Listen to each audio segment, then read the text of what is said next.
Assalamualaikum warahmatullahi wabarakatuh. Salam sejahtera bagi kita semua.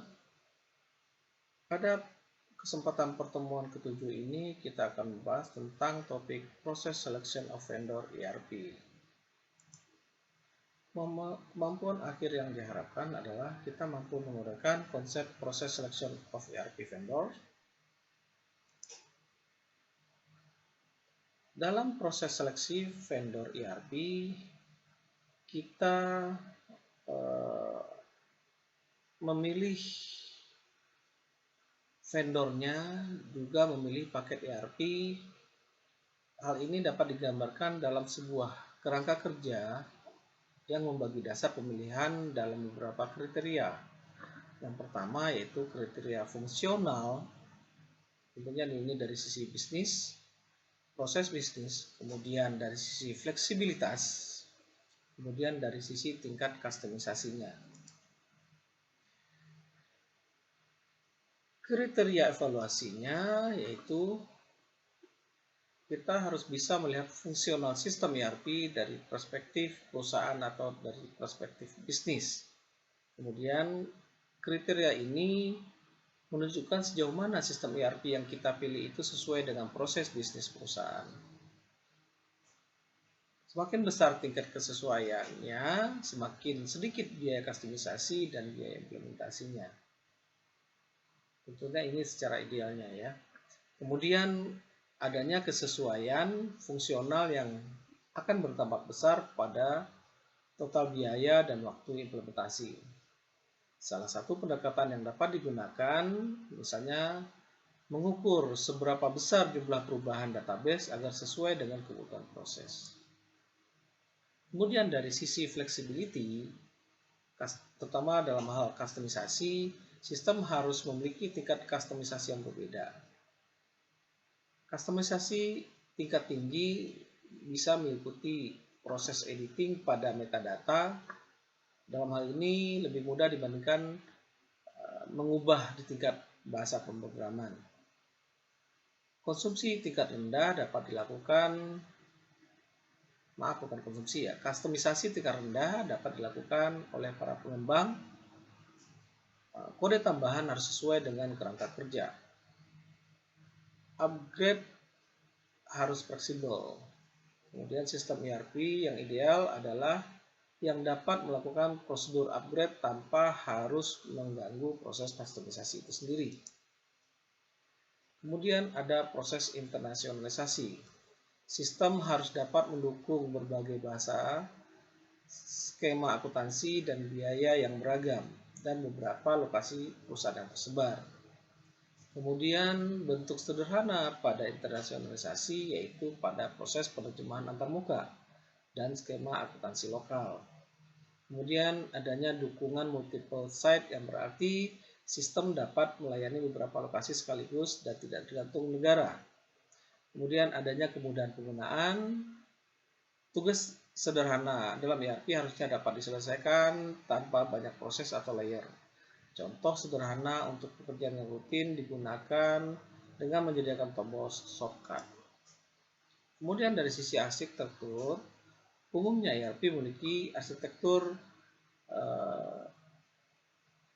tingkat 2 atau tingkat 3 atau tier 2 atau tier 3. Arsitektur 2 tingkat bertindak sebagai fed client, arsitektur 3 tingkat, klien hanya bertindak sebagai tim klien, di mana semua logika diselesaikan di server. Kemudian dari sisi skalabilitas, sistem harus mendukung volume transaksi dalam jumlah yang besar dengan waktu reaksi yang konstan. Kemudian dari sisi keamanan, sistem harus mendukung mekanisme keamanan untuk tingkat akses yang berbeda-beda, termasuk pada tingkat form dan field yang diakses.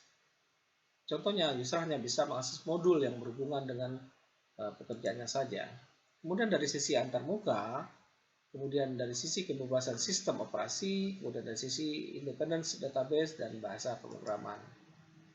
Kemudian yang juga perlu diperhatikan adalah dukungan support, di mana dukungan support ini terdiri dari dukungan infrastruktur, kemudian dukungan pelatihan. Dari sisi kontinuitas, ada beberapa risiko dalam penerapan ERP biasanya dari sisi vendor. Jika sebuah modul tidak lagi dikembangkan oleh vendor, maka akan muncul masalah dalam implementasi modul yang bersangkutan. Dan akan muncul tuntutan untuk migrasi sistem ke modul yang didukung oleh vendor. Dan hal ini tentunya akan memakan biaya. Salah satu contoh untuk mencegah hal ini adalah dengan mengembangkan strategi yang tidak bergantung vendor atau no vendor lock-in. Kemudian kita lihat dari sisi struktur project, kemudian ada dari sisi aktivitas komunitas. Struktur project, apakah sistem yang dikembangkan oleh perusahaan atau komunitas? Apakah aplikasi ini dikembangkan oleh perusahaan yang bertanggung jawab dalam pengembangannya, penyediaan layanan dan sertifikasi mitra lokal, atau dikembangkan oleh komunitas yang artinya pengembangan bersifat kooperatif dan tidak ada perusahaan yang bertanggung jawab tunggal. Dari sisi aktivitas komunitas, karena misalnya komunitas tidak dapat diukur, maka aktivitas komunitas yang menjadi titik ukurnya. Dari sisi transparansi juga harus menjadi perhatian bahwa untuk sistem yang dikembangkan oleh perusahaan, tingkat keterlibatan komunitas dapat mempengaruhi tingkat ketergantungan kepada vendor. Kemudian ada efek lock-in. Selain efek lock-in dari proyek sendiri, beberapa faktor lain yang berpengaruh, misalnya teknologi, komponen komersial, kebergantungan dengan proyek lainnya. Dari sisi kematangan dapat digunakan sebagai salah satu proses umum untuk menilai, memilih, dan mengimplementasikan sebuah produk. Status perkembangan atau status pengembangannya, terutama untuk kasus ERP open source, terkadang belum sampai pada tahapan stabil. Dari 3 tahapan, yaitu tahapan alpha, beta, dan stabil. Sehingga yang paling penting adalah yang dipilih harusnya adalah ERP yang memiliki versi stabil. Kemudian ada situs referensinya. Kualitas rilis yang stabil dapat dilihat dari dilakukannya testing menyeluruh pada software, dan biasanya perusahaan pembuat paket yang stabil menyediakan situs referensi dan kasus bisnis yang relevan, termasuk konsumen yang pernah menggunakannya. Baiklah, terima kasih untuk pertemuan ke-7 ini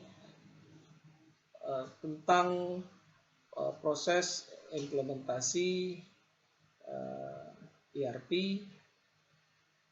bagaimana caranya kita memilih vendor. Terima kasih, saya ucapkan Assalamualaikum warahmatullahi wabarakatuh.